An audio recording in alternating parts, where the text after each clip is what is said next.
Ask, and it shall be given to you. Seek, and you will find. Knock, and the door will be opened. These proverbs from Jesus in Matthew 7 are often read as encouragement, as if they are telling us what we should do. But what if they are not instructions? What if they are observations? What if this passage is not about behavior, but about how our experiences come into being? Because if that is the case, then each of these statements describes a process, not a command. Let's take a look at some lines from Matthew 7 from a different perspective. To ask is usually understood as making a request. But in practice, nothing changes simply because something was asked for. What does change is what is accepted. To ask, in a deeper sense, is to assume something as already true. Not to hope for it, but to take the position that it is already so. And once something is accepted in that way, it begins to organize thought, attention, and behavior around it. From that point, the outcome is no longer random. So when Jesus said, "Ask, and it shall be given," he was not describing a transaction, he was describing alignment. What is assumed begins to take form. The next line continues, "Seek, and you will find." Seeking is often imagined as searching outward, as if something must be discovered somewhere else.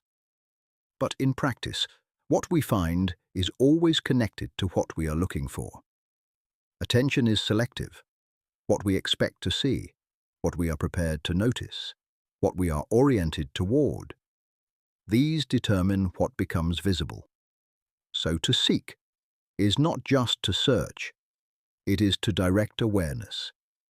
And once awareness is directed, the world begins to reorganize around that direction.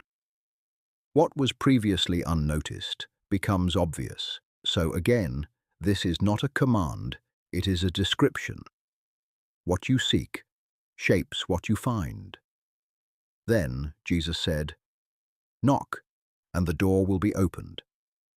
This is usually taken to mean persistence, continuing effort until something gives way. But doors are not opened by force alone. A door is something that is either accessible or not, depending on where you are standing. To knock, in this sense, is to approach a different state, to move toward it, as if it were already available. And when that shift happens, what once felt closed no longer is. So the door does not open because of effort, it opens because of position. When you align with a new state, access follows. If these three statements are read together, they form a consistent pattern: assumption, directed awareness, and entry into a state, each one describing a different part of the same process. Earlier in the chapter, Jesus introduces another principle: judge not, that you be not judged. This is often treated as a moral rule, but it also describes something more mechanical. To judge is to define, to fix something as true. And once something is defined in that way, it becomes part of how everything else is interpreted. But more than that, it becomes part of what is experienced.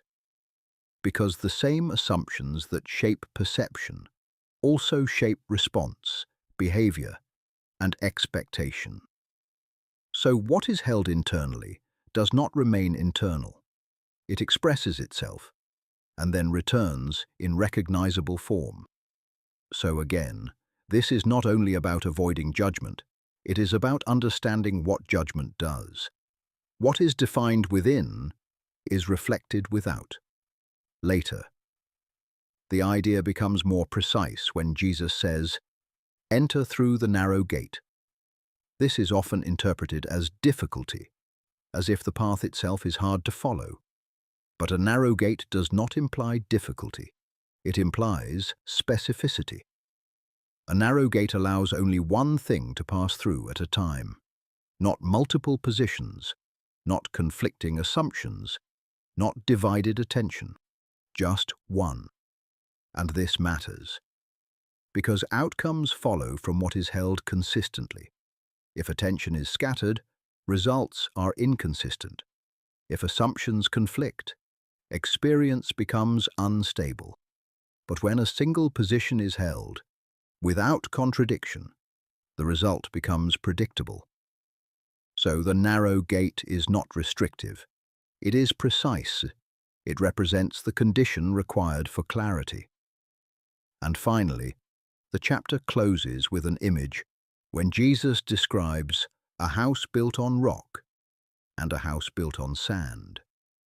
Both structures may look the same at first, but only one remains stable. The difference is not in appearance, but in foundation. Rock represents something fixed, something consistent, something that does not shift. Sand represents the opposite, something unstable, something that changes easily. And this applies directly to assumption. If what is held internally is unstable, changing from moment to moment, then the results will reflect that instability. But if what is held is consistent, unchanged by circumstance, then the result becomes stable. So the outcome is not determined by effort, but by foundation, taken together. These ideas form a single structure. To ask is to assume. To seek is to direct awareness. To knock is to enter a state. Judgment defines what is accepted as true. The narrow gate requires consistency. The foundation determines stability, each part reinforcing the same principle. What is held within does not stay within. It organizes perception, guides action, and ultimately takes form. So Matthew 7 is not simply a set of teachings about piety and moral behavior. It is a description of how internal states become external results. And once that is understood, the passage reads very differently, not as instruction, but as explanation that what is assumed, what is focused on, and what is consistently held directly shapes what appears in your life.